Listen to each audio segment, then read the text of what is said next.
Қайырлы күн ағайын. Міне бүгін бір топ қарағандылық белсенді азаматтар жиналып, қазіргі еліміздегі жүргізіп жатқан саясатқа, биліктің жүргізіп жатқан әлеуметтік басқа да реформаларына өзіміздің көңіліміздің толмайтынын білдіріп, өзіміздің ел ішіндегі белсенді азаматтары бір топ осы өзіміздің талап арыздарымызды айтып, билікке үндеуімізді жолдамақшымыз.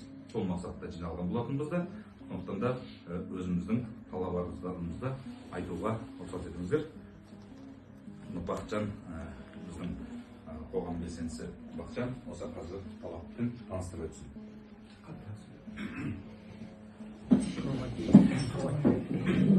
Қарағанды облысының қоғам белсенділері және жергілікті халықтың атынан Қазақстан Республикасының президенті Қасым-Жомарт Тоқаевқа талап. Бірінші, 1993 жылы қабылданған Қазақстан Республикасының Конституциясын қайтару. Екінші, тіркелуге ниет білдірген партиялар мен қозғалыстарды бөгетсіз тіркеу. Үшінші, Қазақстанның өндірістік стратегиялық маңызы бар нысандары мен пайдалы кен орындарын шет елдің қарамағына жалға беру немесе олардың тиісті салада жұмыс атқаратын компанияларына сатуға тыйым салынсын.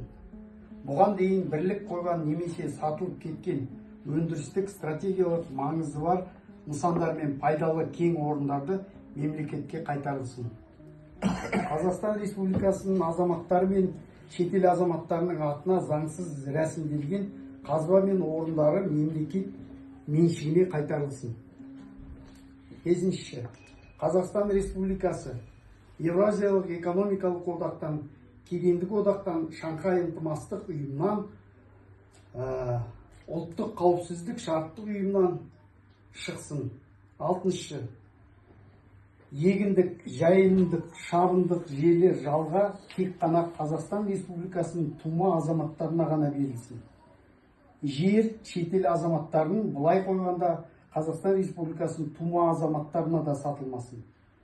Қаңтар қырғында әділ баға беру мақсатында зерттеу комиссиясын қайтадан құрылып, комиссия құрамы халық арасынан шыққан беделді өкілдерден жасақталсын.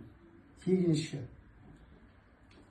барлық саяси тұтқындар босатылсын. Осы талап мазмұны Қарағанды облысының қоғам белсенділері мен жергілікті халықтың жиналысында талқыланып бекітілді. Қарағанды қаласы 11 наурыз 25 жыл. Талап етеміз.